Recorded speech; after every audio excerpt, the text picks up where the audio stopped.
The most effective, the best, the most liked, the most respected leaders that I have ever met are leaders that do far less talking and do way more questioning.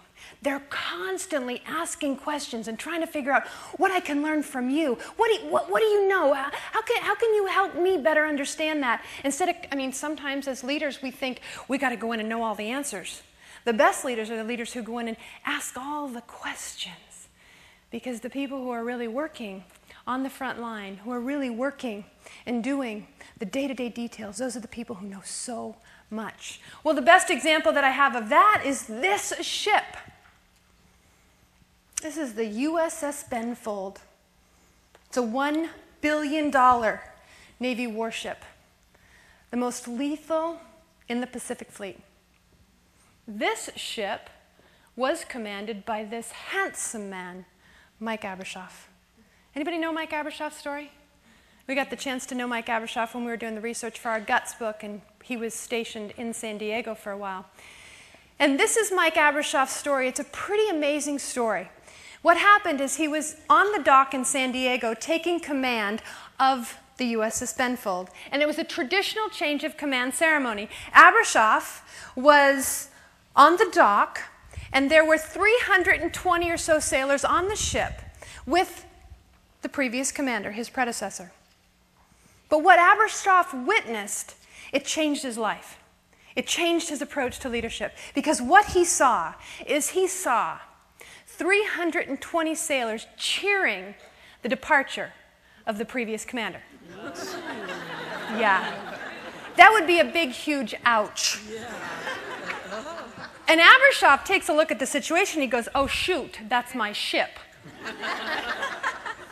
And he says, I've been selected for this position because I absolutely know how to get on that ship and tell every single sailor how to do, what to do, and when to do.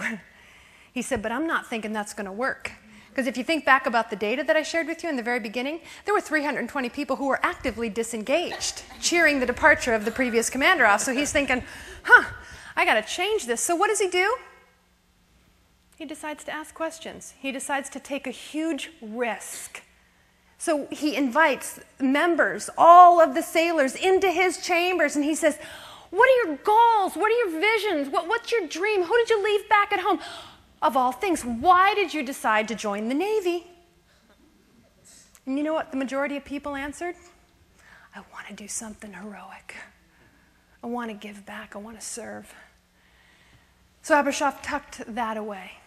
Well, then he asked 3 very simple, very fundamental questions. He said to all the sailors, what do you like about working the Benfold? What don't you like, and what would you change? And the answers that he got, he didn't own. He didn't do anything with. When they were great ideas, he literally said to the sailor who came up with the idea, great idea, you champion it, you own it, you be accountable, you bring it to life, you make change happen. Abrashoff radically transformed the culture of that ship in 18 months. If you don't think culture change can happen, that's a story of culture transformation. By asking the right questions, creating a sense of ownership, accountability, and responsibility, a lot of the choices we're talking about here. We got the chance to board the USS Benfold and tour it after Mike Abrashoff was gone. And what we learned from the sailors who were still on that ship is this.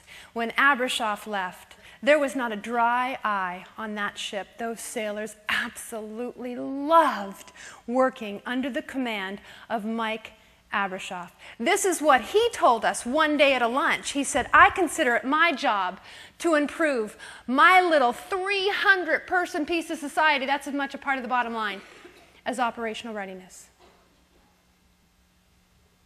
How big is your piece of society?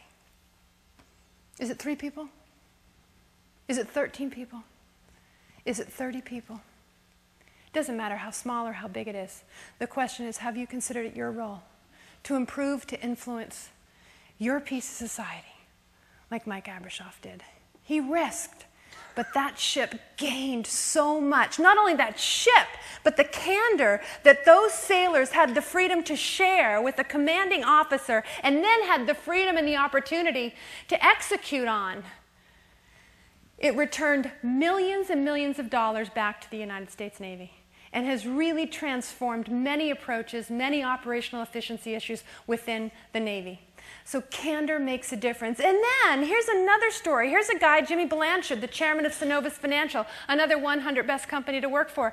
Here's a leader who goes into every single meeting that he attends, and his first question, to inspire candid conversation, to inspire ideas, to inspire innovation, freedom of thought, risk. Now look, there's a lot of theories, there's a lot of approaches to leadership out there today. We could log on to Amazon, pull down 200 books right now, and you'd get a diversity of thought about leadership. But let me make it very simple for you this morning. Leadership is a choice.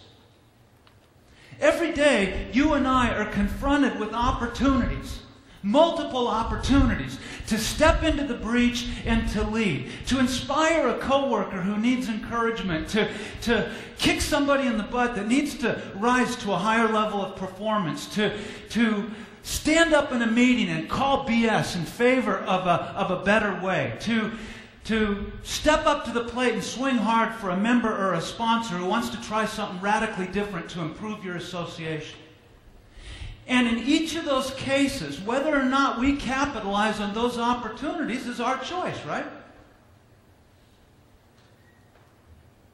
The one thing I can tell you this morning is that at the end of the day, and it's the premise that runs through this book that we just wrote, at the end of the day, you and I were given the freedom, the free will to choose. We were designed to choose, but at the end of the day, we will be defined by our choices, won't we? That is to say, you are a product this morning. You, and me. We are products this morning of our decisions, not our conditions. You're a product this morning of the choices that you make. Not your staff, not your board, not your members, not your volunteers, not economic conditions, but you are a product of the choices you make, irregardless of the situation you find yourself in that you can't control. And you get a choice this morning and every morning. You can either lead your life and lead your association, or by default you can hand it off to somebody else. But please make no mistake this morning, ladies and gentlemen, the choices that you're making today and I'm making today are going to determine whether or not you become an executive who is absolutely indispensable to your association or one who is hardly missed. A leader that people truly love to follow. Or somebody with a title, wielding power, breeding compliance when what the organization is crying out for is somebody who can inspire commitment. In Boom, we have come up with some choices. We're not going to get to them all this morning.